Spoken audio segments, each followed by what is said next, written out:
of conformity theory. Has anyone tried the exercise we talked about last class? Yes, Jatima, you tried that? No. Nobody tried the exercise? Okay, I'll tell you what, I'm going to demand submission of exercises. Okay? So by the next time we meet, which is going to be sometime, how many of you guys are in Bangalore next week? Jyotirmoy, Anthony. Question, should we continue next week? Alright. So what are your thoughts? If we continue and you look them up on video, would that be okay, or would you prefer to wait till we come back? Well, that's half the class, roughly. You won't leave that answer. Okay, fine. So let's say that we'll continue on. Everyone's back at 23rd, right? That 24th. So what is that Wednesday? The Wednesday of that week. Sorry. So 15th is a Saturday, 22nd is a Saturday, 25th, 26th. Okay. So the next class then will be the 26th December. Okay? Okay, so next class.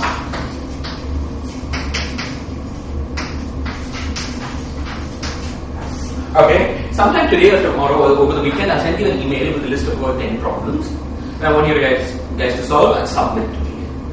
Okay, okay. Fine. So I'm going to assume though that in this class that we're all now totally comfortable with conformity theory. So we can use that as a tool to begin our study of string theory. Okay, so how are we going to do that? What's the connection? Well, let's remind ourselves of our discussion of string theory. Remember, we said that the string worksheet was described with the action.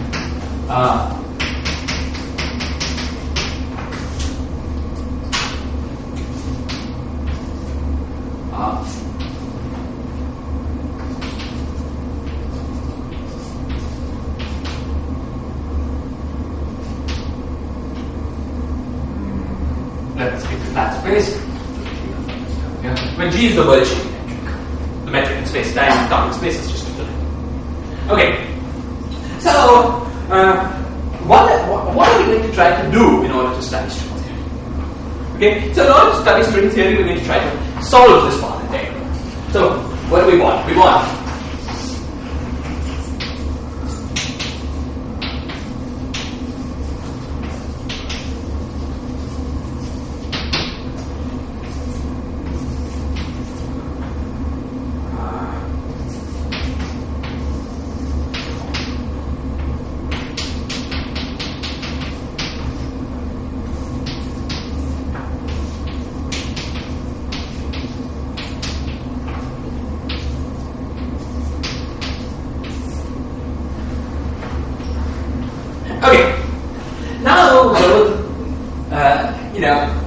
you might ask the question, compute this path integral with what boundary conditions for what operating insertions. So let's start discussing that question. Okay. As you will see, by the end of this lecture, you will see. Okay. So the kind of thing that you might think you want to do is the following. What do we do in quantum mechanics? Or in souped-up version of field theory? We ask questions like the following. Suppose we've got some particles, and we constrain the particles, we compute a path integral over all particle verge lines with the constraint that these verge lines pass through some specified points. This gives us the amplitudes for the particles to propagate. This gives us the amplitude for the particles to propagate from some set of points to some other set of points. We do this in quantum mechanics, this propagation just happens like this. In quantum field theory, we allow also various other such splittings and joinings of these particle paths. Okay? So the most natural kind of question that you could ask in string theory, you might think, is the analog of this question. So you might think that, so let's back up. From the point of view of quantum field theory, all paths that go, that are disconnected. So suppose we have two paths like this, paths like this, and then paths like that. These are disconnected Feynman diagrams, and so if we just compute all connected Feynman diagrams and then exponentiate the answer, that generates sum over all disconnected Feynman diagrams. Okay? So, while often in order to compute something physical, you need to include both connected and disconnected graphs. The interesting computational question is how do you compute the connected graphs? Okay? So that's the question we'll look for the analog of in string theory. Okay. So, what is the kind of question we want to address in string theory? You might think that the natural question is the following. Consider the natural question you might think is to compute the path integral over all world sheets of the string that end on a given set of curves. Okay, if we want to think of this as the amplitude for closed strings to begin somewhere and propagate to something else, we'll make these curves to be little circles. So let's think of that. So you might think that this is the natural question. We want to integrate over all string world sheets that have the property that they pass through some given sets of curves, and these things are endpoints of the string world sheet. Okay, so such a string world sheet would look like this. With some hole eaten out here, or something very complicated. You might think this is kind of path integral we want to do. This then would give us the amplitude for a string starting in some place to propagate, or a set of strings starting in some place to propagate and become a set of other strings ending in some other place. Roughly speaking, that's what you might think we want to do, and that if we knew how to do the analog of this computation is computation of all Green's functions in quantum field theory.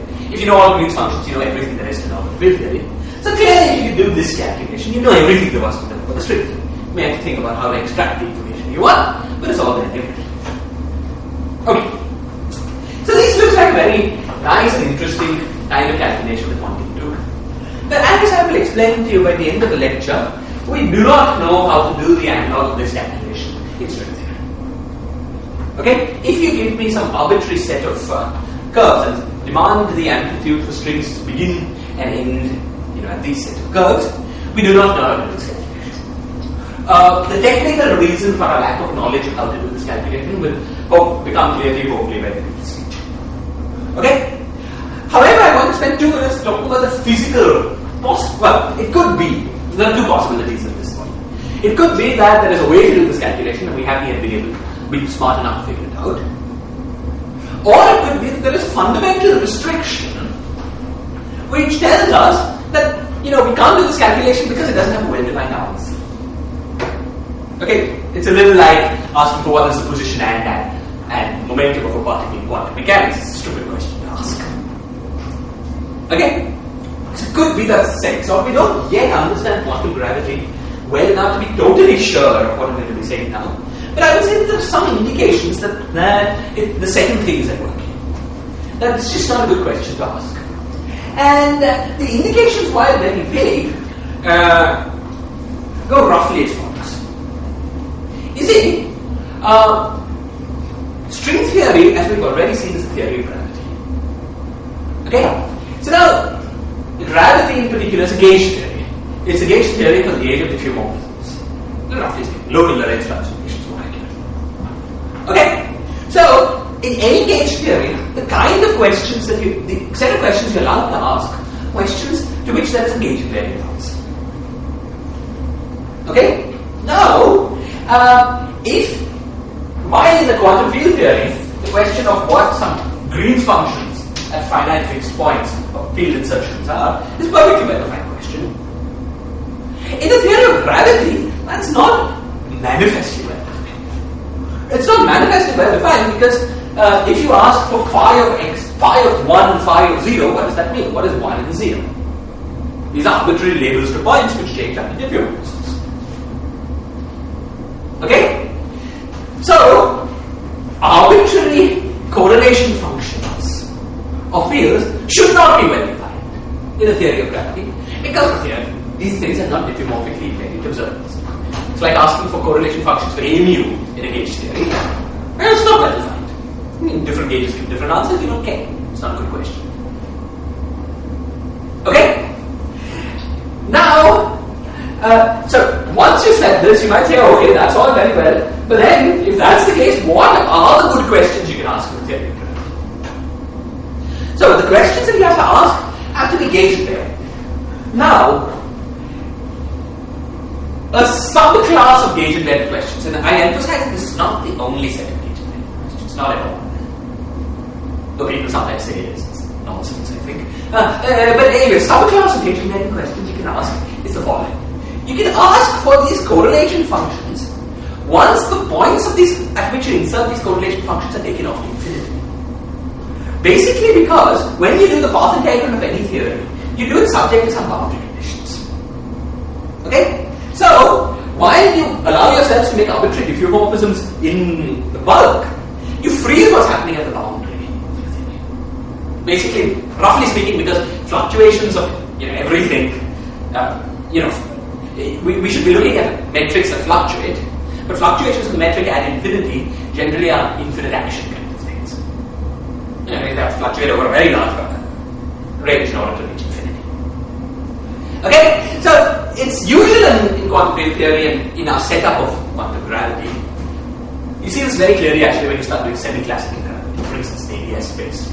The statements I'm making sound very vague, are very vague, maybe precise in some contexts.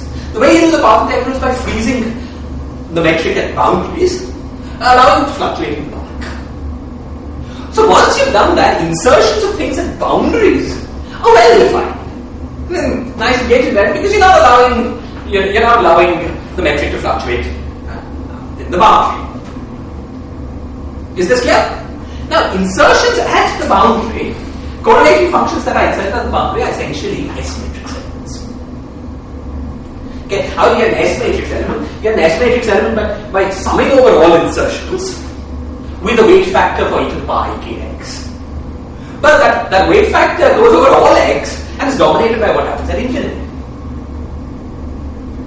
Okay? So, insertions of operators at infinity, roughly speaking, actually more than roughly speaking, though I'm not going to try to make any of this precise in this class unless there are questions, is related to S matrix elements.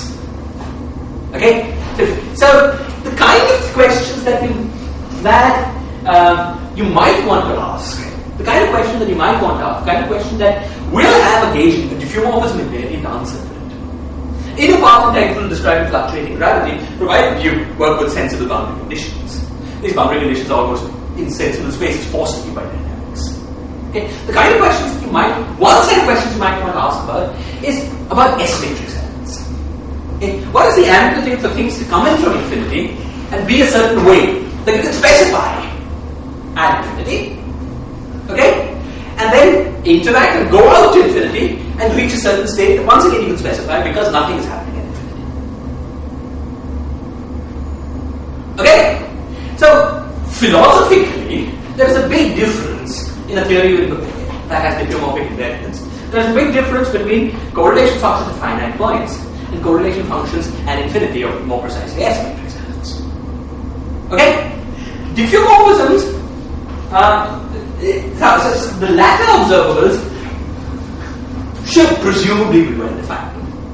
And it's these observables that now all this is philosophical nonsense, but now the short technical statement that we appreciate by the end of this class is that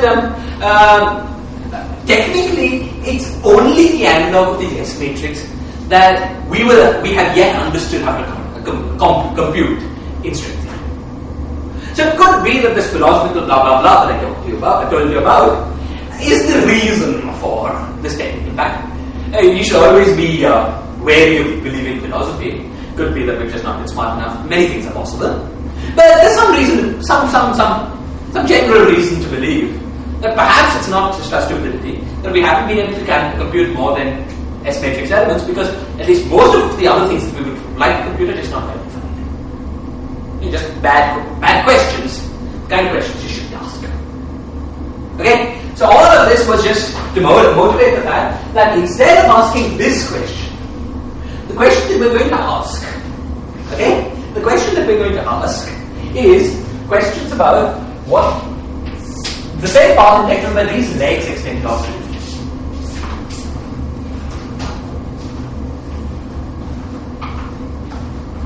Okay, any questions or comments?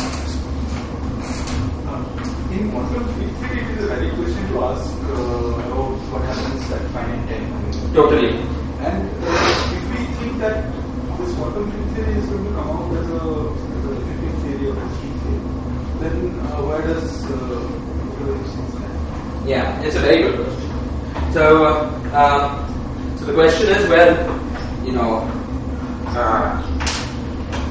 suppose you take Earth theory, or quantum field theory, weakly coupled to gravity. In the quantum field theory without gravity, there are calculations that are clearly well defined. But the question is, does coupling gravity make it completely ill-defined, or is there some approximate calculation, something that reduces the other calculation? That's it. I don't have a very good answer to this question. Let me tell you one or two thoughts about it that not everyone I've spoken to will agree. To say that just the stupidest thing you can do is just asking for correlation functions at fixed points. Well, firstly, there's a practical answer to the question. And the practical answer is this. Okay? If gravity is very weakly coupled, then while the manifold fluctuates, its fluctuations about a given classical background are very small.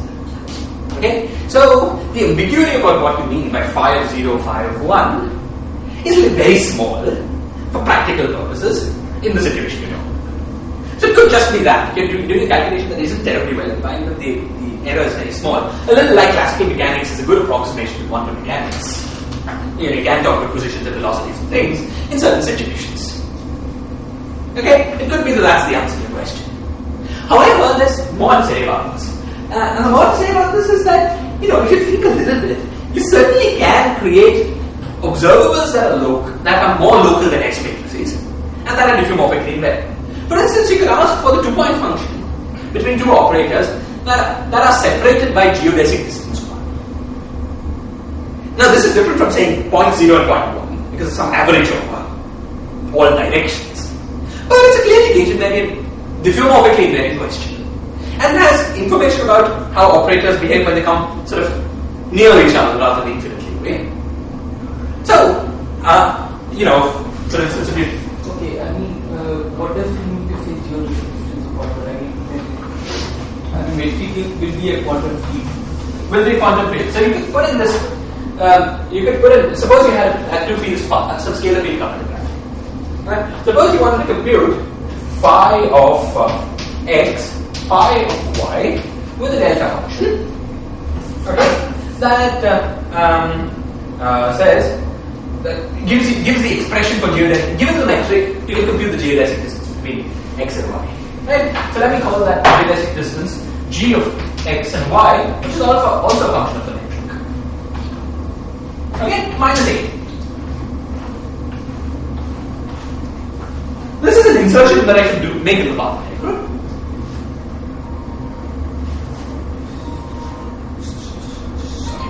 Hello?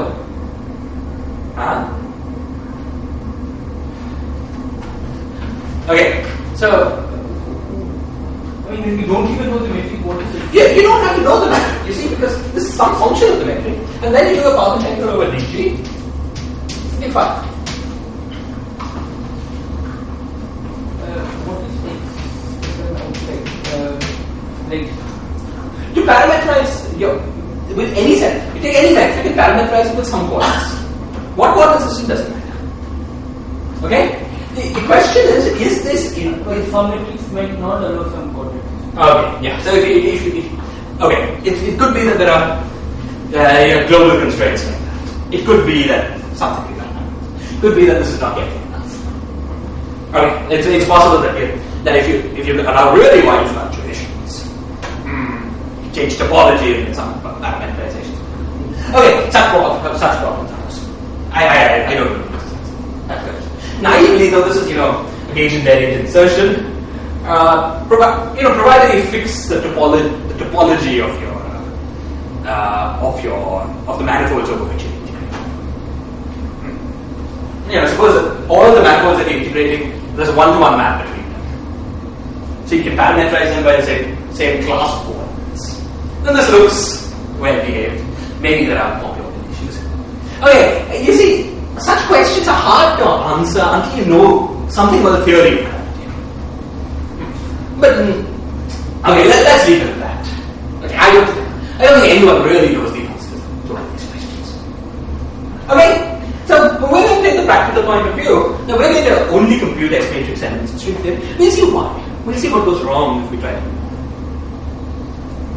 Okay? Good. Now, so what are these S matrix elements? These S matrix elements involve these tubes going all the way to infinity. What is an S matrix? An S matrix has a particle that is non-interacting for almost all of its life. Okay, then comes into some small finite region, interacts and goes out and becomes non-interacting for almost all of its life. Okay?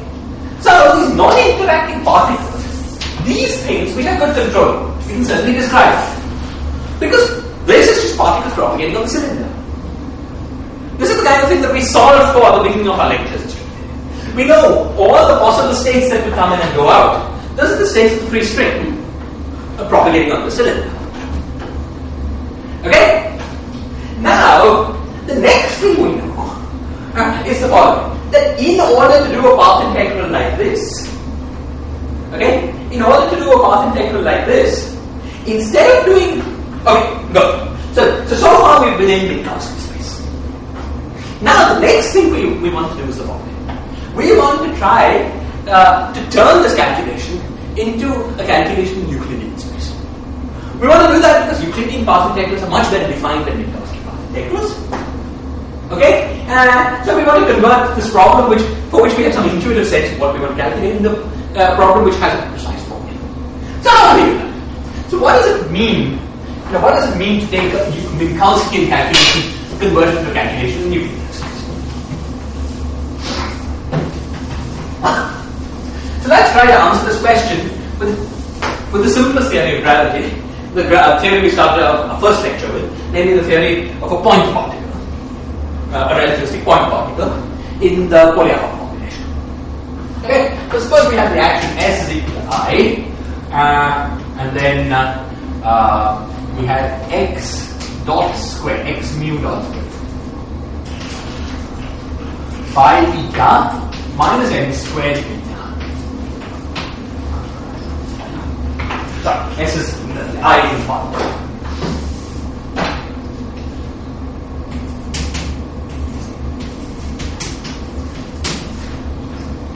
And we want to do this path integral. Okay. We want to do this path integral subject to some boundary conditions, something like that. Okay. But in the end, the thing that we're doing is a path integral. Now, what is a path integral? A path integral is product of several integrals. One integral for eta of x, sorry, eta of t and x of t at each time. So what we've got is a product of several integrals. Okay. So now these integrals aren't terribly well defined. Basically because the modulus of the integrand is always 1. Since the modulus of the integrand is always 1, when we take when we go to extreme values of the variable we're integrating over, let's say eta at some time or x at some time, it's not like the integrand is dying off. Okay, it oscillates very fast, that's the reason contribution suppressed, but it's not like it's dying off, so it's hard to give meaning to this integral. It's a sum for an infinite set of things, which are not going to zero at infinity. Okay, so the first question we can ask is, can we take this path integral and change it a little bit so as to give meaning? Okay? And the answer is clear. You see, suppose we do the following. Suppose, instead of integrating over all real eta, we replace eta by eta prime times e to the power minus I theta by fraction.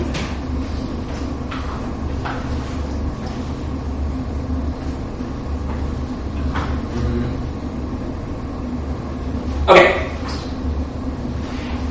And integrate over all real values eta prime. Okay? What does that amount to in terms of eta?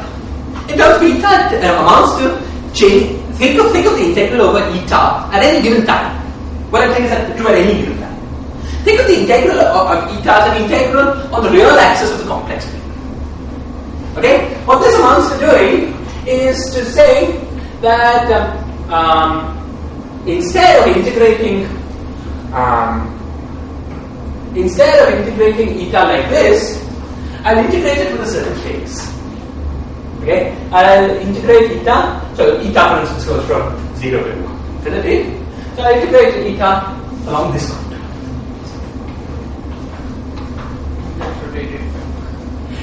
You see, at the moment we're not even talking about rotating back. I'll make theta something infinitesimal. This thing is going to give meaning to my path integral. So we can think of the path integral as the limit theta goes to 0 of this integral where eta is given by eta prime, which is the real number, times e to the power I theta by 2. Okay? Why does this give meaning to this integral? This gives meaning to the integral because now you see that the imaginary part of this thing, is always positive. You see, because I've divided by e to the power negative I theta by 2 here. So when it goes in the numerator, it's e to the power positive I theta by 2, and you expand that, you get a positive imaginary part, which when hitting this I gives you a negative real part to the argument of the exponent in the integral. Okay? Therefore, when eta becomes very large, when you go to extreme values of the variable of integration, the integral will be damped, and you can think of this as an ordinary integral. Okay? You see, because of this minus sign here, this term also has a positive imaginary part. Because you expand this, we get a minus sign from here, so that cancels the minus sign here. Okay, so we've done it in such a way so that every term in the integral is damped. Okay? So there's one more thing we have to discuss, and that is I've been hiding the fact that there's an extra minus sign here because we've got this x mu dot. Okay, so x mu dot is xi dot squared minus x0 dot. Okay, so if we just did this would damp the part of the path integral coming from xi dot squared, but not the part coming from x0 squared. Okay, so we have to do something else. We also have to rotate the contour of integration by x0 in order to make this. Okay, so what you do is, once again, what you do is to say x0 is equal to x0 prime times e to the power I theta, for instance. Okay, now you see that the term that was minus x0 dot squared gets weighted by not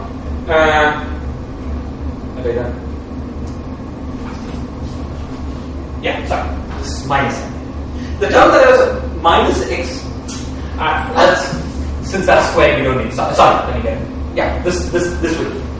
The term that was minus x0 dot squared gets a factor of e to the power minus I theta, which is once again a positive imaginary part. Is this clear? It's very simple. Let me just write it. Let me write out all terms in detail. This is xi dot squared by eta minus x0 dot squared by eta minus m squared eta.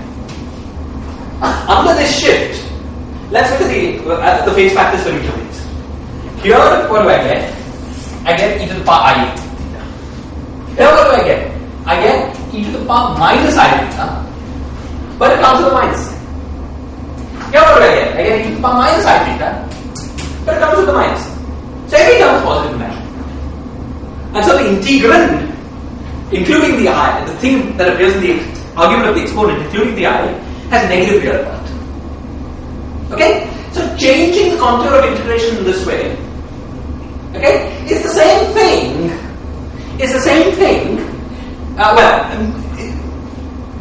Will make the path integral very different. Okay? So you should think of this path integral as the limit of this path integral, limit as theta goes to 0. Okay? This definition has the virtue of being well defined. Okay? And at least it appears to reduce to what you intuitively want to calculate. Okay, that's great. But now, suppose you're doing a complex integral over a certain contour. Suppose you're doing a complex integral over contours starting from 0 to infinity along here. And it's true, suppose it's true that the integrand is strongly 0 on this curve here.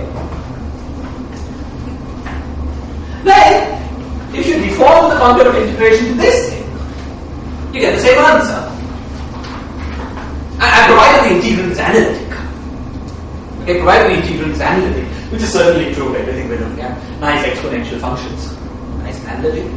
And provided everything is analytic here and you get no contribution to the contour at infinity, whether you do the integral here, or here, you get the same answer. Okay? However, that the circular infinity contributes nothing is clear because we've seen that as you go off infinity in this direction, the integral goes to 0 because it's a positive domain. Okay? So once you agree to define the path integral in Minkowski space by deforming your contour a little bit like this, okay? Then you might as well go all the way. It makes no difference.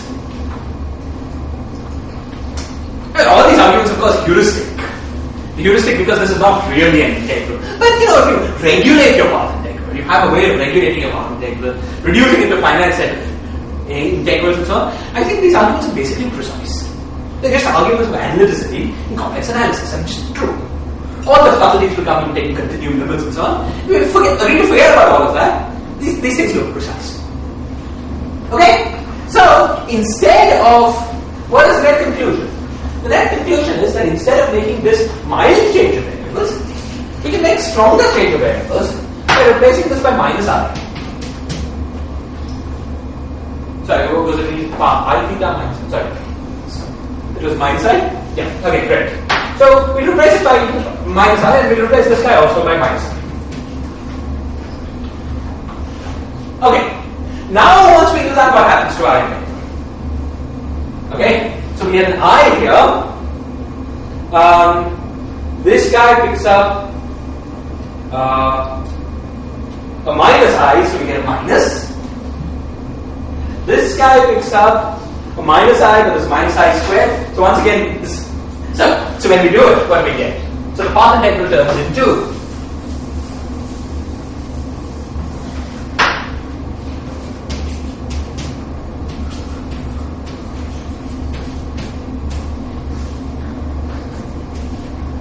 I think it was half, but we forget about that.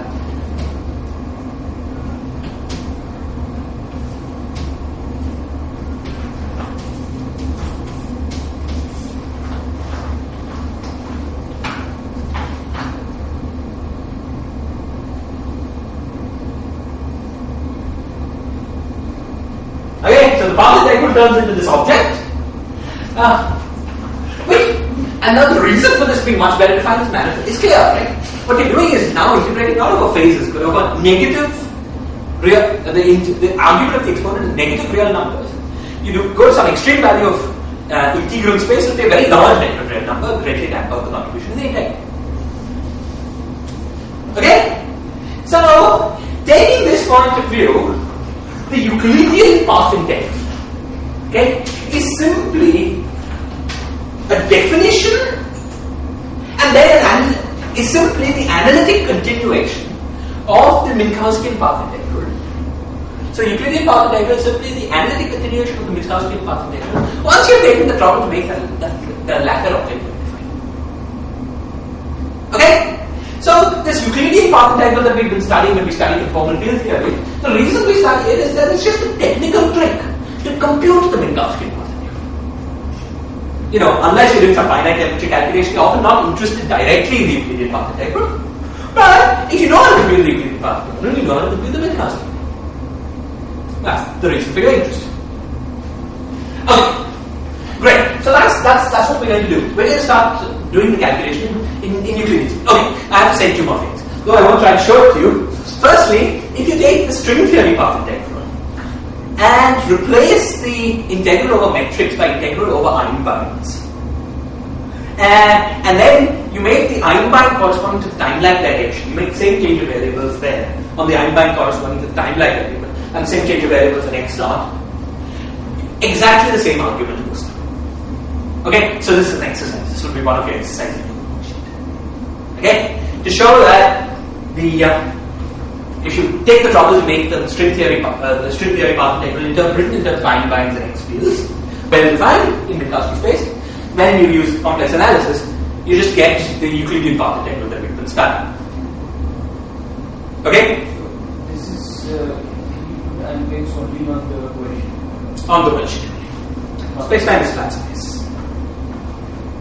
Okay? Great. So though we've done the argument in the simple context, in fact, it's the same argument. There's one additional term that goes along with the right space derivatives that do nothing. The time derivatives behave exactly like that. But I want you to go through the argument. Okay? It's actually exactly the same argument, but please go through it. Okay, great. One additional comment about this. Now you might think, wow, this is exciting. Every time we have a question in Minkowski gravity, we can convert it into a question in Euclidean gravity. Unfortunately, in higher dimensions, this is not true. If you try to do the same thing in 3 or higher dimensions, you encounter a new feature that we haven't yet encountered here. Namely, that the action, in addition to the square root of g, and kinetic terms of scalar fields, also has a curvature. Okay? And in higher than 2 dimensions, it turns out this trick of analytically continuing our integrand doesn't, while it damps out all terms in, say, the scalar field action, more or less the same way that we talked about before, it doesn't damp out all terms in R. In fact, there is a famous part, namely the conformal mode, the part of the metric that corresponds to conformal rescaling. If you just write down R for conformal factors, there's a famous part that Euclidean space becomes negative definite rather than positive definite in the way that we do it. Okay? In fact, to my knowledge, there is no known way to perform an analytic continuation of the Minkowski path integral of gravity to Euclidean space in higher than 2 dimensions in a way that makes the path integral manifestly well-defined. This is one important reason for suspecting that gravity is not going to be defined by some mathematical version of the Einstein path integral. Which is forgetting about subtle issues of renormalizability and so on, just defining the path integral in this very crude way, nobody knows how to do it.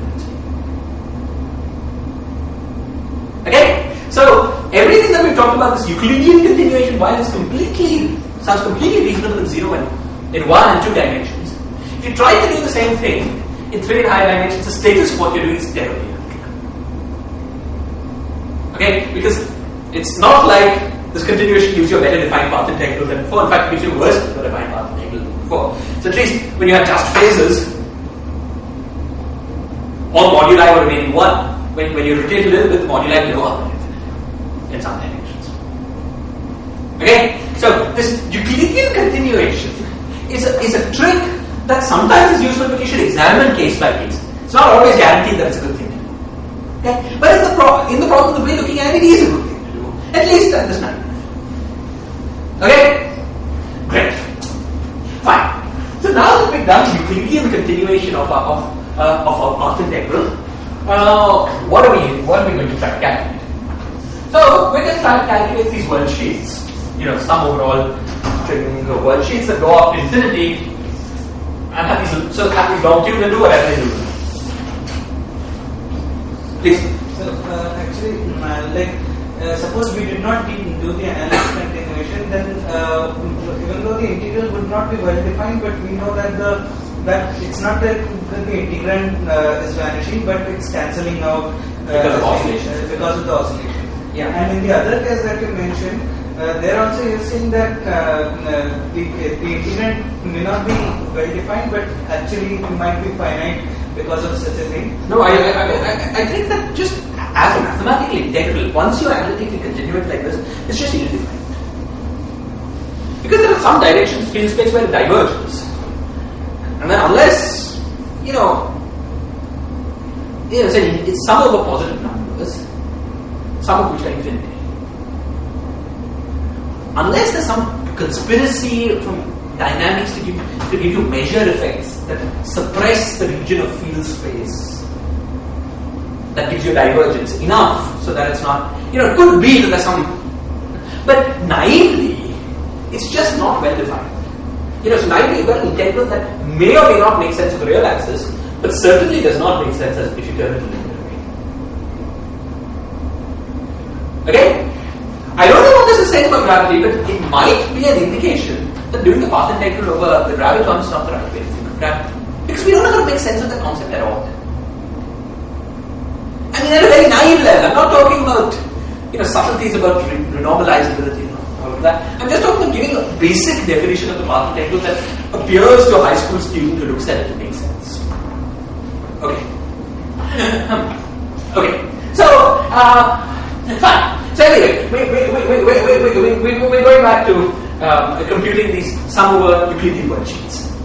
Now, in Euclidean space, we've taken a lot of trouble in our study of conformal field theory to show the equivalence between the following: between computing a path integral on the cylinder with some specified boundary conditions at minus infinity, and computing the path integral on a disk with the insertion of an operator.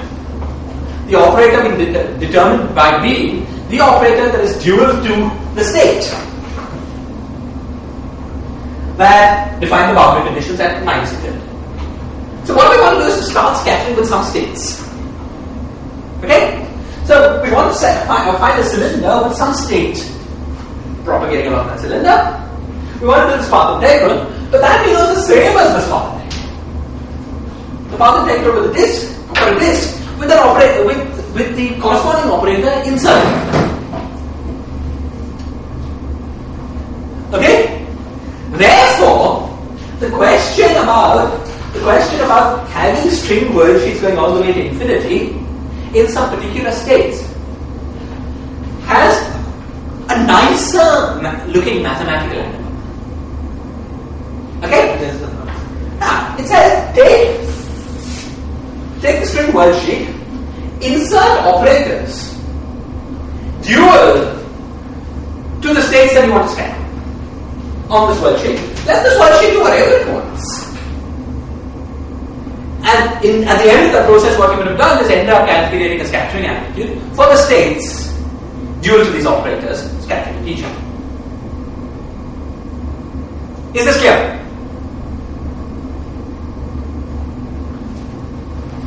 Okay? So that is the goal, that is going to be our goal in string theory. We're going to try to compute in the Euclidean formulation the path integral over all the string worldsheets with insertion of some operators on the string worldsheets. What kind of operators we'll discuss very shortly. Okay? Right. So now let's proceed more systematically and more mathematically.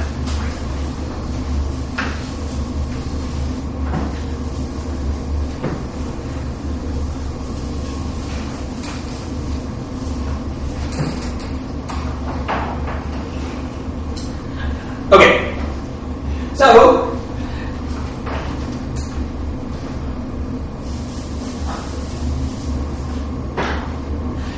now I'm going to start with more mathematical analysis of trying to formulate more precisely this thing that we want to calculate the preset words into an equation. Okay, so what do we want to do? We want to sum over the worldsheet metric. Okay, we want to sum over dx mu. Remember now everything is Euclidean. Remember that actually it's quite a beautiful thing. If you did the analytic continuation of the worldsheet, then you change the worldsheet metric from Minkowski to Euclidean, you were forced also to change the spacetime metric from Minkowski to Euclidean. Remember, unless we did both rotations, we wouldn't get a well-defined metric. This is absolutely big. Both the worldsheet and the spacetime metric are now completely equal. All d dimensions of spacetime are equivalent. No distinguished time. Okay? So So we want to do this integral e to the power minus 1 by 4 pi square root g del alpha x mu del alpha x mu. Everything inside is unique. Okay, we want to do not just this integral. We also want to do the same integral with the insertion of certain factors, with the insertion of vertex operators. Now, vertex operators inserted where on the worksheet? Well, there's no natural points to insert them. In fact, it would violate diffeomorphism invariance, as we talked about, if we inserted them at any given point. Okay? So the only way we can, which is basically saying that while we wanted a state to go to a particular location at infinity, we don't want to say where on the world sheet that thing is located. It could be anywhere, right? In fact, it's not even a well-defined question. Diffeomorphism invariance, the world sheet. Okay? So the only way of making that precise is by saying that the string should go off to infinity, but where on it, we don't care. So the insertion we want is an insertion of some vertex operator integrated over the whole string. You see what I mean? Say, suppose in some parameterization of the string, at some point sigma you have the cylinder coming out. Okay? Or another point sigma you have the cylinder coming out. As long as it goes to the same point in space-time, all of them give you the same physical extrinsics. Okay? So, the insertions that we're going to deal with are of the form, let's say the number of insertions is little n. So we have sum over n. Let's I is equal to 1 to n. Integral square root g. Integral square root g. And then v at sigma I d2 sigma.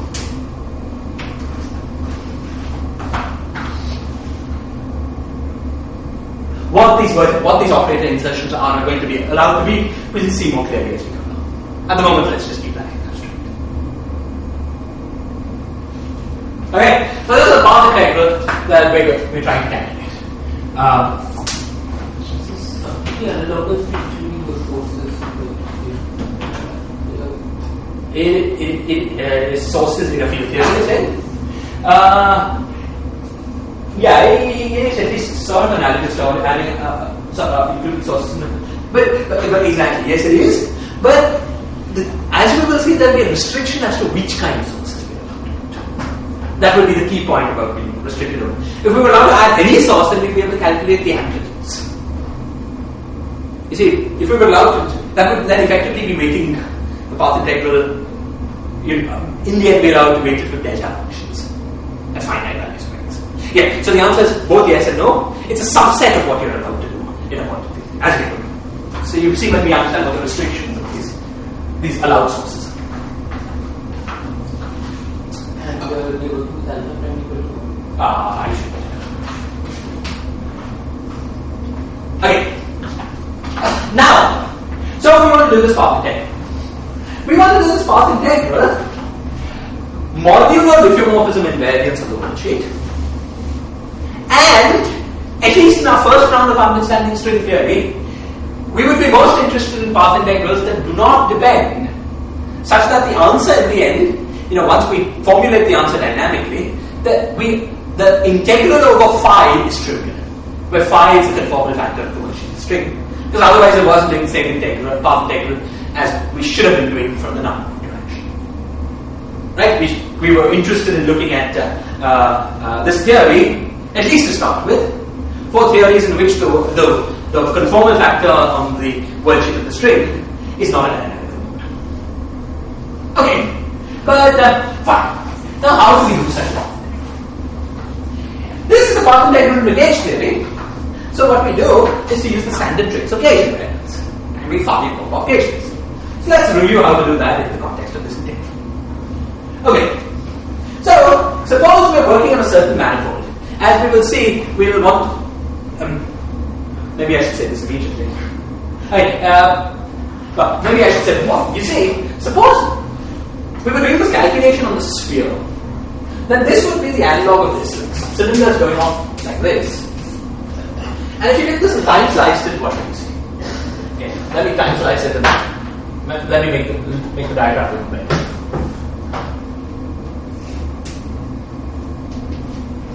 If you took this time slice, you start seeing two strings becoming one string, going over to two strings. The final diagram analog of this would be. On the other hand, suppose we were doing a calculation on the torus.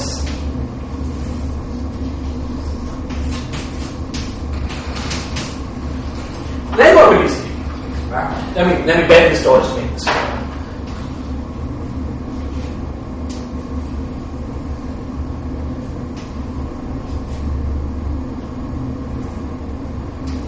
If you know what I mean.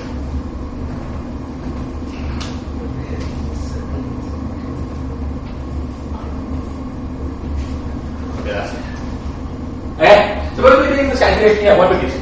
You'd say one string, two strings, going over to one, going over to two, going over to one, going over to two.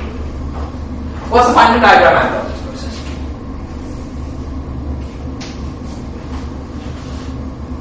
So you see that this would be thought of by field theorists as a loop diagram, whereas this would be thought of as a tree diagram. Okay? So clearly we want sum over all quantum effects, we want sum over all loops. So we can't restrict ourselves to working on, now of course, this quantity, once you replace all these tubes with the operator insertions, is topologically the sphere with operators inserted. Whereas this final diagram, once you replace these tubes with operator insertions, is a torus with final diagrams inserted. Okay, and we will see as we continue our studies, the most general kind of manifold over which we'll do our integral will be what's called a Riemann surface. Okay, which is classified by the number of holes, roughly speaking. We'll discuss that in detail. Okay, so we want to do this path integral without being prejudiced about the topology of our manifold. Because if we demanded that we do the path integral only over spheres, we would be calculating only the analog of tree-level diagrams. But we must also be able to calculate loop diagrams. The loop diagrams. Okay? So we want to do this path integral on a manifold of certain topology. We won't specify what it is now. Okay? And, well, we want to go ahead and do that path integral. Okay. So, suppose, in order to do this path integral, what I want to do is to gauge fitness. Okay? So, suppose it was true, as we've already seen from parameter counting, it appears to be true that while plus diffeomorphism invariance will be enough to take any metric to any other. Now, this parameter counting is counting of functions. It may have some discrete ambiguities. It may have some parameter set ambiguities. As we will argue soon that that's the case. Different manifolds and different topology will have some ambiguity. But in our abstract discussion now, in whatever manifold we're looking at, suppose we will take this possibility into account. Okay. So let's say that every metric that you can write down on this manifold can, by a wire diffeomorphism transformation, be put into the form g mu nu of Ti, where I is equal to 1 to m, labels what I call the moduli of the manifold of that topology. So moduli are the number of parameters that you have to add to your space of metrics, such that with this parameter set of metrics you can really cover through wire diffeomorphism transformations every metric on that manifold. The Ti is Is this clear? Okay? For instance, on the torus, the moduli will be this tau parameter.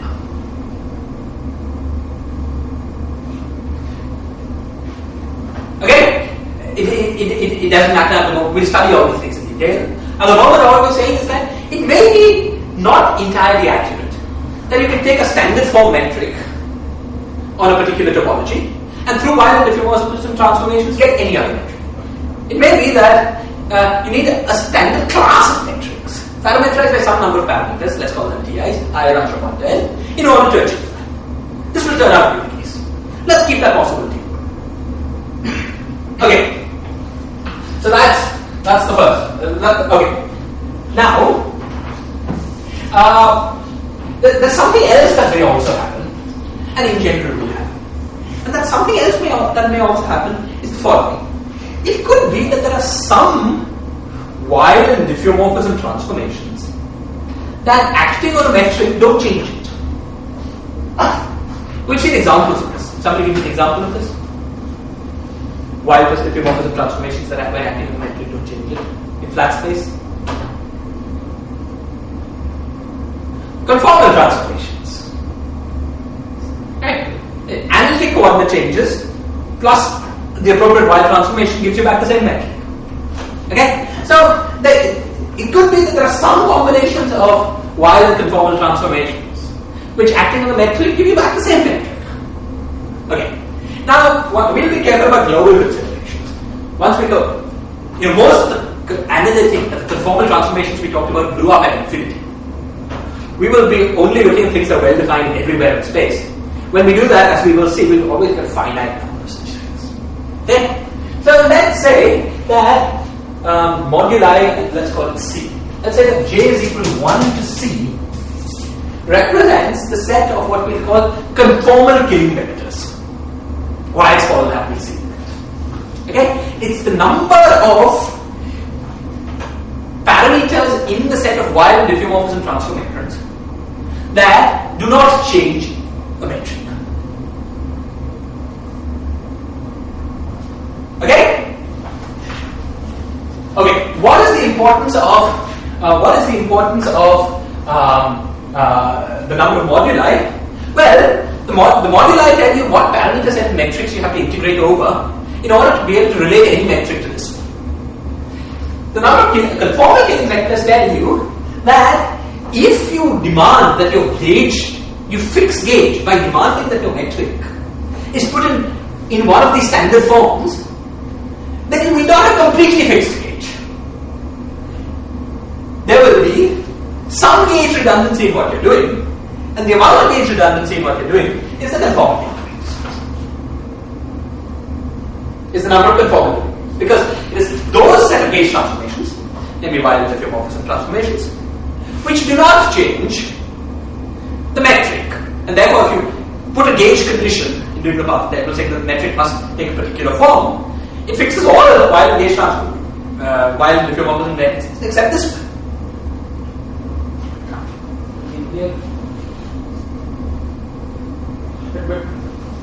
But why are we allowing C? I mean, we are talking about a 2D metric, right? Yes. So, I mean, you can't have a lot of problem. What do you mean a lot? In the sense, okay, if you're talking about global conformal transformations. Right. So on the sphere, we'll see that there are 6. And every higher dimension on the torus there will be 2, and every other higher dimension will be 0. But we're just thinking of a general possibility. We'll see in detail how many there will be, which dimensions, on what manifold and so on. We'll see all that. So we're just trying to set up a general formulation, not making any assumption about how many conformal killing vectors there are or how many moduli there are. Okay? So let's say that the number of conformal killing vectors, wherever it is C. Okay. Now, actually let me call it 2C. So that would be a slightly more convenient. Everything will be holomorphic plus angular. It should be G alpha. G alpha. Thank you. Thank you. Okay. So we now want to set up. We now want to define set up calculation that will make this path integral well defined. So we use the standard Paddy-Popov trick. What is the standard Paddy-Popov trick? The standard Paddy-Popov trick involves inserting identity into the path. Okay? So how do we do that? Well, here's the problem. We say, well, suppose I take a delta function. Okay? Suppose I take a delta function and I look at a standard set of metrics, okay, parameterized by TIs, then Fourier transformed, and then diffeomorphism transformed, labeled by some abstract diffeomorphism. And I subtract the metric at hand, the metric that enters the path integral. Let's call that just G. Suppose I take this and I integrate over. And suppose I take this and I integrate over all Ti, over all phi, and over all omega. Okay. Then because I've been as careful as I have, it's guaranteed that this integral will click exactly once for every metric. Actually, we haven't been that careful. There's sometimes discrete ambiguities, not continuous ambiguities, discrete. We will be a little more careful in a couple of lectures. But up to some discrete ambiguities, which we haven't taken account, we could take that into account with some summations. But wouldn't that be a generalization of just the integral module? Yeah, you would have included this Ti and then some sums, or some modding out by some sums. We'll talk. Some of the Ti's to be used. No, what I mean is that instead of doing an integral, you may need to look at it. Yeah, I mean the range of some of the Ti's. Exactly. Okay, we'll deal with such possibilities later. Okay, so because of the way we've been so careful, we guarantee that this thing will click exactly once for every metric. Okay, because it's a delta function, you might think that this integral was 1, but that's not right. Because a delta function, if integrated, is 1 only when the argument appears as the argument of the delta function. Okay, otherwise you have the Jacobian factor. You know, what I'm saying is the delta of f of x integrated over x is not 1, but it's 1 over f prime of 0. Right? So this is not going to be not going to be 1, but it's going to be something non-zero. And whatever that thing that stops it from being 1 is, we just by hand define. So this answer, wherever it is, some function of the metric G, and we define what's called the fuzzy Popov determinant by choosing that function of the metric G such that that integral is 1.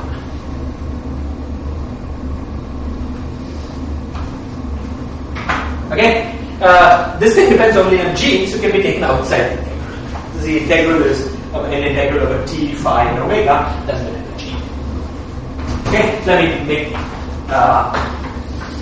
so delta f p inverse is equal to integral dt, d phi, d omega, G, delta of this physics. This is a definition of the function.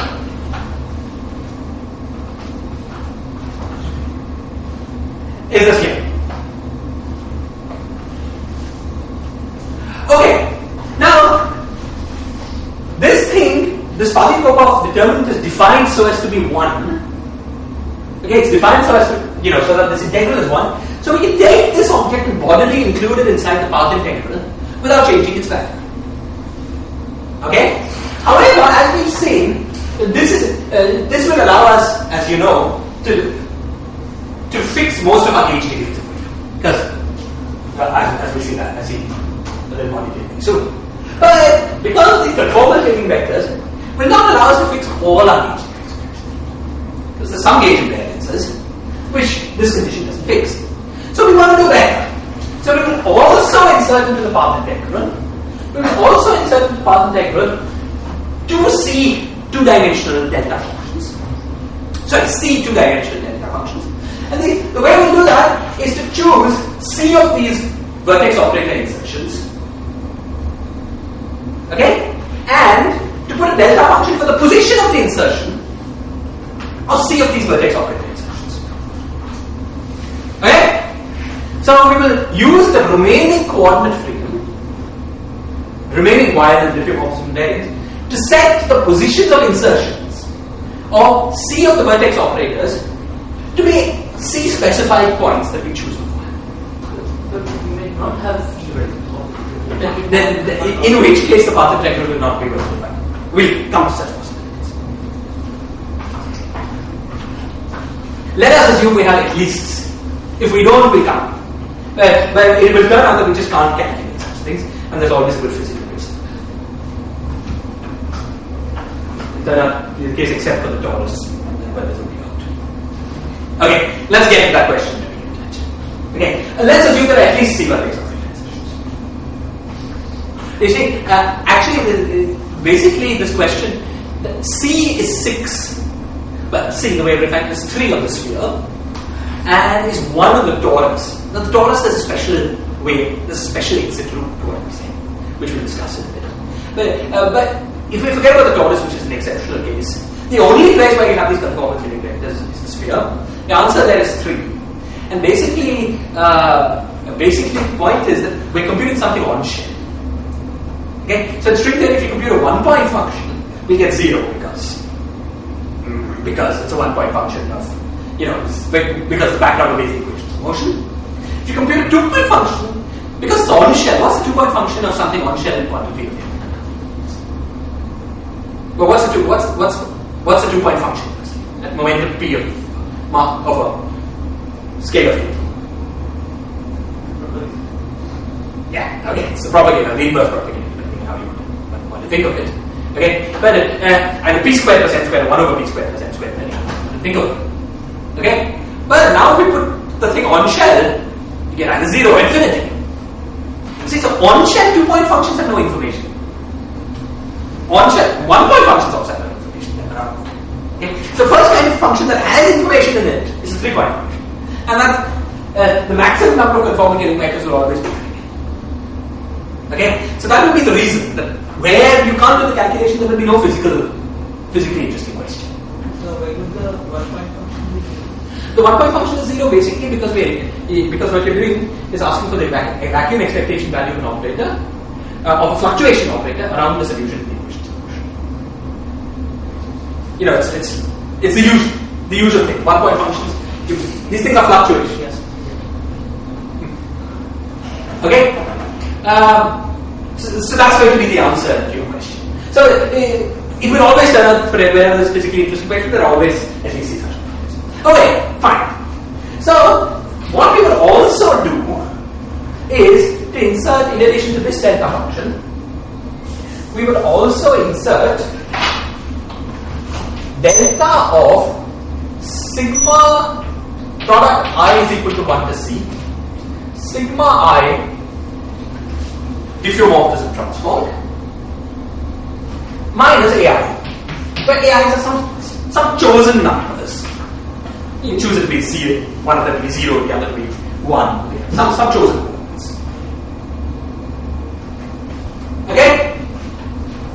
And whatever factor comes out of that is also included in the delta. Yes. So that this delta FP is a function not just of G but also of the A's.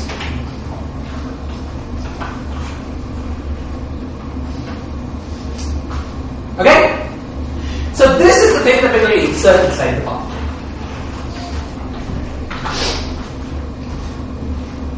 Okay, this will be. So we are inserting charging power, diagram by diagram. Yes. In any given calculation, you can use things. If you do everything consistently to a given order, and as you will see, what we're doing is all diagrams of the same order. You can use different relations to achieve them if you want. But that's not what we usually do. No, but we could do it if we wanted to. I mean, there's no harm. Is there any very important reason why it should be so? That it's diagram by diagram?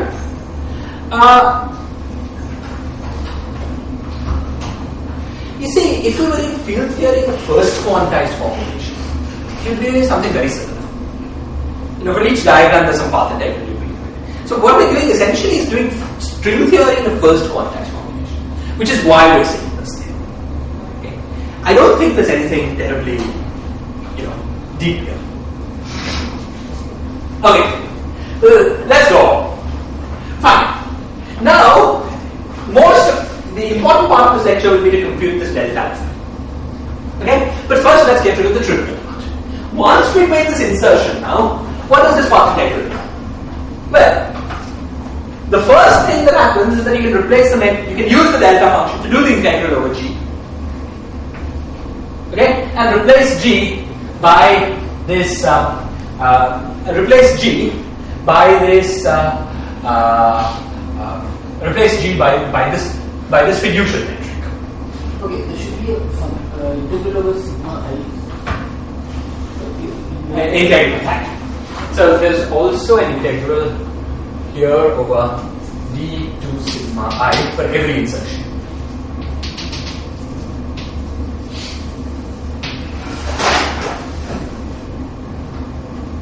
No, wait. It's up there. Yeah. Yeah, so Over here. In the definition of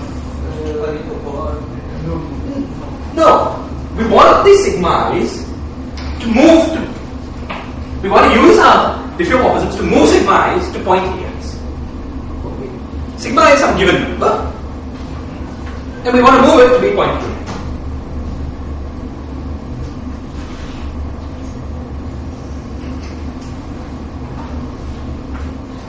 Okay, now this whole thing will be equal to 1. This whole thing is 1. So where do sigma is go? Yeah, so now let's say we use these sigmas here. The fact that we have this delta function here in sigma I. We included out there in the word. I mean, Yeah. where is sigma integral this? This is equal to 1. this is equal to the integration product. Firstly, let me write this. It's a good question. Just let me think about that. Where are we?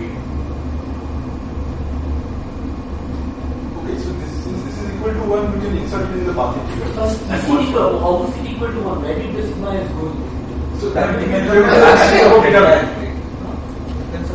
yeah, there is the value of determinant. It's there. There are some coordinates sigma I that you set to given values. You will set it to it only if you integrate over sigma. Yeah. No, you're integrating over gauge transformations. So you're choosing your gauge transformation to make AI gauge transform equal to sigma.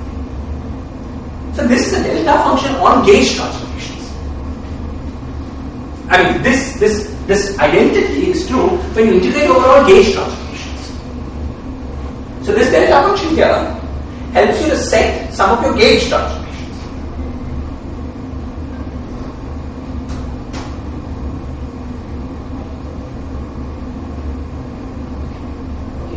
Mainly, it looks like everything except delta is a function of sigma because it is not a double variable.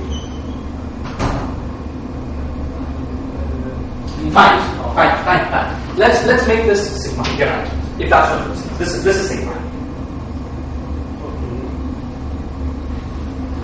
You see, what are we doing? We're looking at we've got a metric function here. We've got some fiducial metric, and then we'll choose diffeomorphisms to set that fiducial metric equal to R. That uses up most of the diffeomorphisms. There are some diffeomorphisms unfixed by that. We'll use these unfixed diffeomorphisms to choose some specific points sigma I, okay, and make them particular values. The answer clearly, as we say, depends on sigma. I mean, this delta LP depends on sigma. I just think it depends on the metric.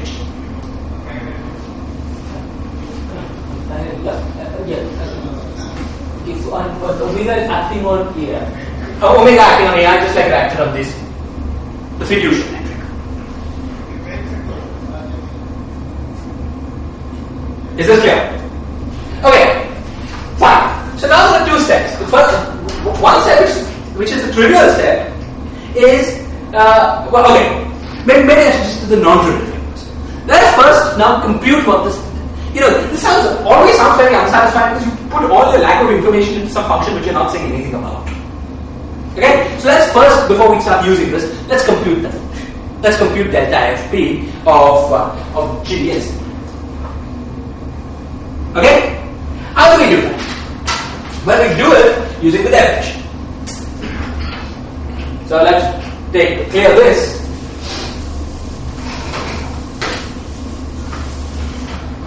Let's clear this and rewrite the definition. So the definition was that 1 over delta FP of G and sigma I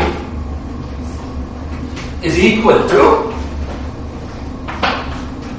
integral dt d phi d omega of delta of g hat t e to the power 2 phi gauge transform minus g. The product I is equal to 1 to c delta of this is two dimensional sigma I minus a.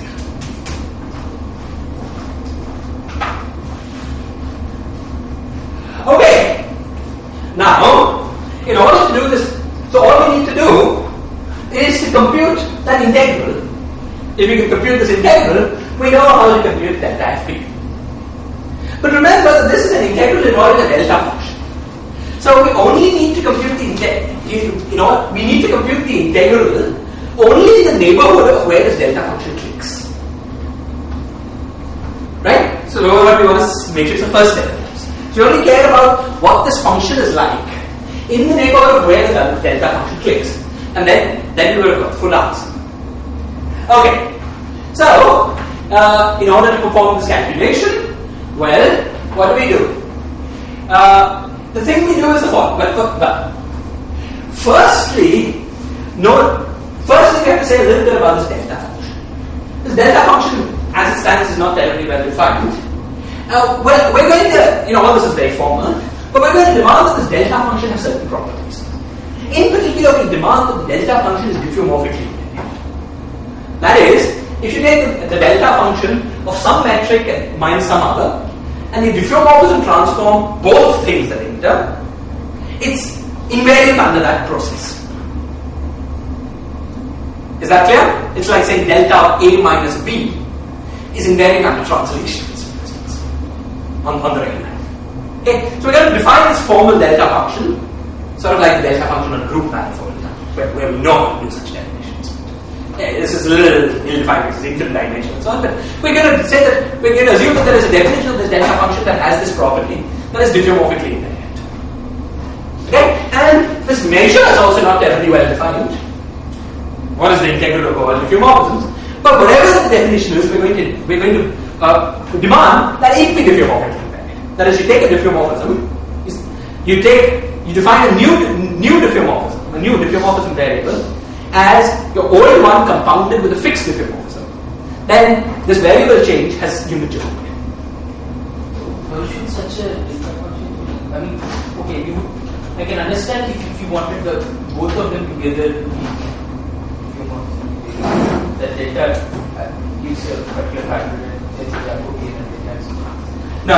Okay, so why should see? Had we been working with finite B groups, such delta functions do exist, and such measures do exist. There is a hard measure, and there exist hard compatible delta functions. Okay, now what we're doing is thinking of the diffeomorphism as the limit of some finite group. Okay, so in that sense, it sounds reasonable that maybe it exists. Now, this is the kind of question that will make a mathematician tell us that everything we're doing makes no sense. How do you know that? Okay, we're going to work with this heuristic here. Okay, if you like, what you can do is regard the end result of what we get as the starting definition of string theory. Because what we're going to end up with in the end is some manifestly well-defined integral, which we know how to compute, and then we can check out properties. So that would be one point of view. However, that's very unsatisfying point of view, because where did it come from? This is the kind of thing that motivates us. So it's good to see it, even though it's completely clear, it's completely right. We're not working at any level of it. Any number of the things we say might be wrong. This is always true when you deal with these path integral manipulations of this sort. You could ask the same question for gauge theories. It's very similar kind of issues that arise there. And now, for gauge theories, if you know how to regulate the theory like a lattice gauge theory, then you can make all the arguments that you use there, you can make them really precise. We don't have such regulators here in any theory if you're working there in space. So it could be that everything we're saying. So this is the reason why, this is kind of reason why, for instance, Pulchinski will call what we're saying now the heuristic derivation. You think of it as a thing that sort of makes sense, but maybe wrong mathematically. It's just to motivate the end result.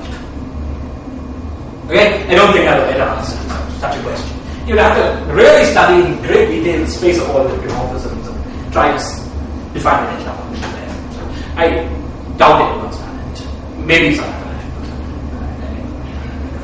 But we're going to make this assumption motivated once again by the fact that for finite groups, what we're saying is true. Hall measures, beautiful measure, has all the properties.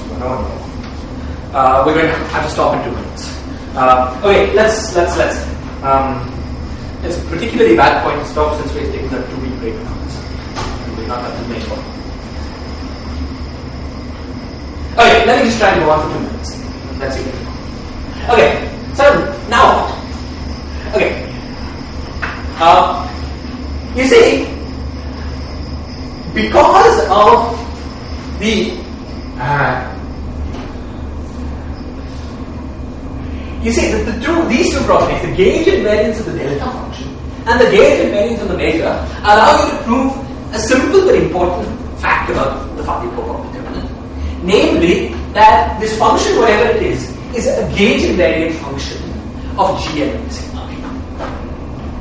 Okay? Now if you compute this for some value of G of sigma, right? And you compute it for another value, set of another value of G and sigma, right? Which are related to the other value by diffeomorphisms, then you get the same answer. Okay? How do you do that? You see, suppose you had G1, which was G2 omega. Let's say omega naught, some given gauge transformation. Okay? Then, by the property of gauge invariance of the delta function, this is the same as this delta function with G2 omega naught replaced by G2, and this gauge transformation replaced by omega minus omega naught inverse.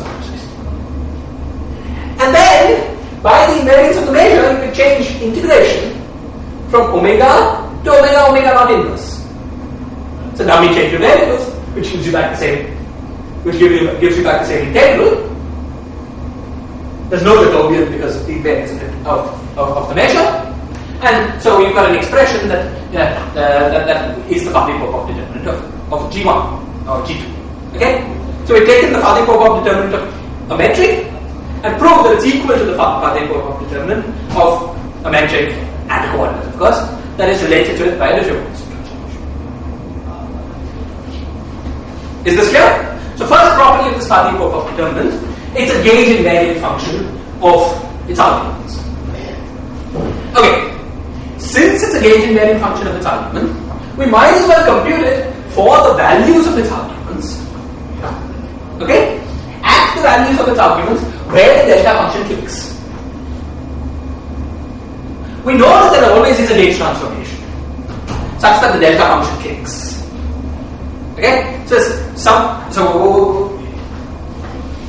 that is at when sigma i's are equal to ai's, and this metric here is equal to a metric of this form without the omega. Okay?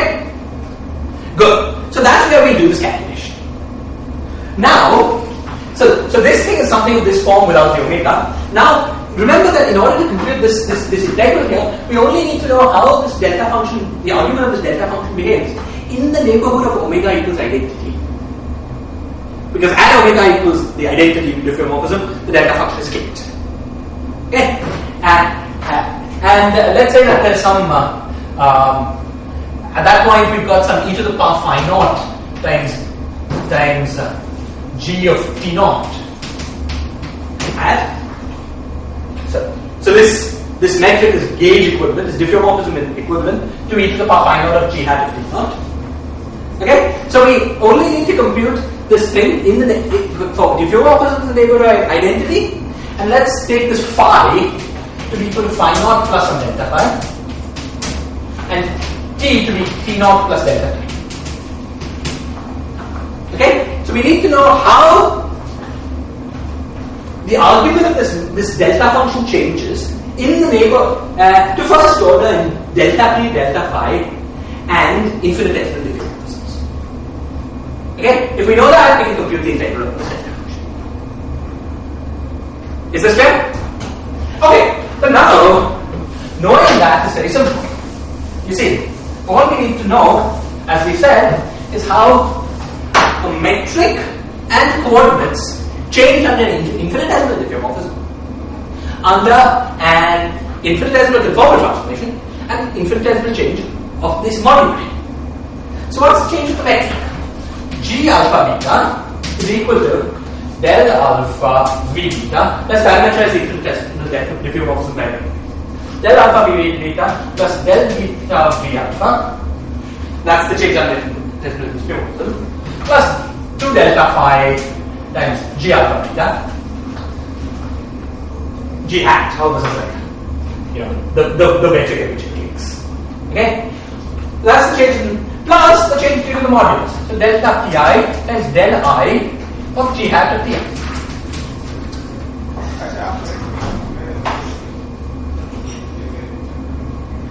That's the infinitesimal change to metric. What about the infinitesimal change to coordinate? Delta x of sigma I is equal to what? Well, the vector field parameterized in diffeomorphism tells you how much sigma I changes. Right? So it's simply V. V mu, so this is alpha, V alpha at sigma.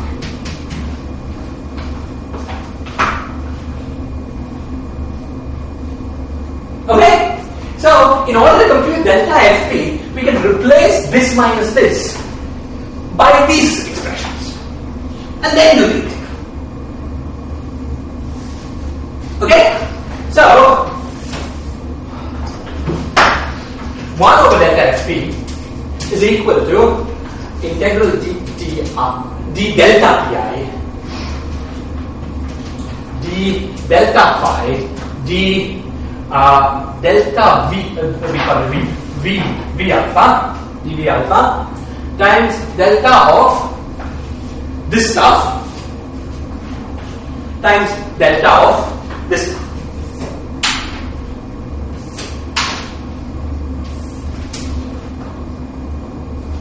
Okay, now in the next step what we do is to use an integral expression for the delta function.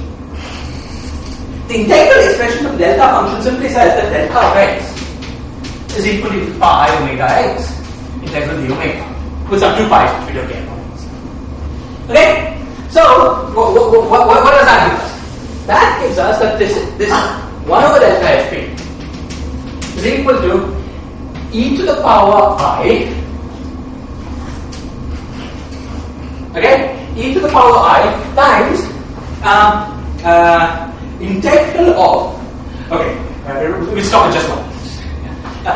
Times integral of, for each of the arguments here, for each of these alpha beta, we need some new field. So let's call it b alpha beta times this stuff.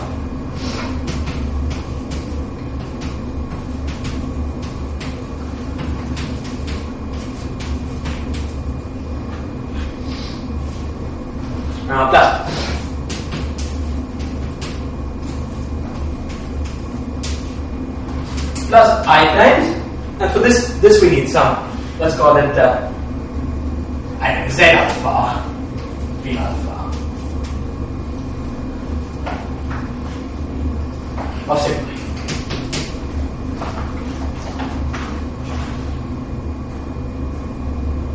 Okay? And now what we have to integrate over? We have to integrate over delta t, delta phi, v alpha. In addition, we have to integrate over these Lagrange multipliers, beta and z. So the integral here is over d delta t, d delta phi, d v alpha, d beta alpha beta, and dz.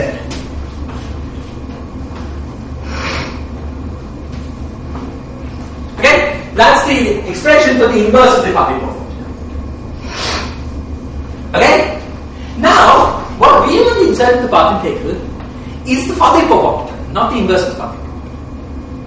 But notice that this is a quadratic integral. This integral evaluates a determinant rather than inverse of the determinant. Okay, if we want the determinant rather than the inverse of the determinant, all we have to do is to replace all variables of integration inside here by fermionic variables. And then we're done. Therefore, we derive the expression that delta x rather than 1 over delta x is the same expression as this, with every variable of integration being treated as one.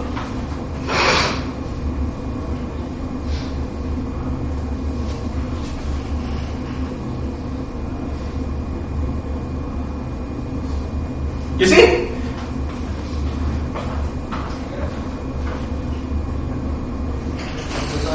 Would have given determinant of the operator inverse. Inverse? So now we're computing the determinant of the operator itself. And that's what you get with when everything's permuted.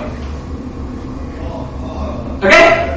So we've got a beautiful path integral representation for this Faddeev-Popov integral. Okay? The path integral representation simply this path integral with every variable being permuted. Actually, it's a little more convenient, though you can do it this way, it's a little more convenient to first process this path integral with it. The processing is to, see, the variable phi appears in a very simple way. The variable phi multiplies g alpha beta. Doing the integral over phi gives you a delta function on the trace of b. So if you do the integral over phi first, okay, just to process this integral a little bit, what you find is b is restricted to be a traceless object and phi integral is done. Yes, so let's first just remove this thing, make b traceless, and then replace everything by permuting. That's a little more convenient. Okay, that is the expression for our Faddeev-Popov. We'll discuss what it amounts to. Okay, sorry.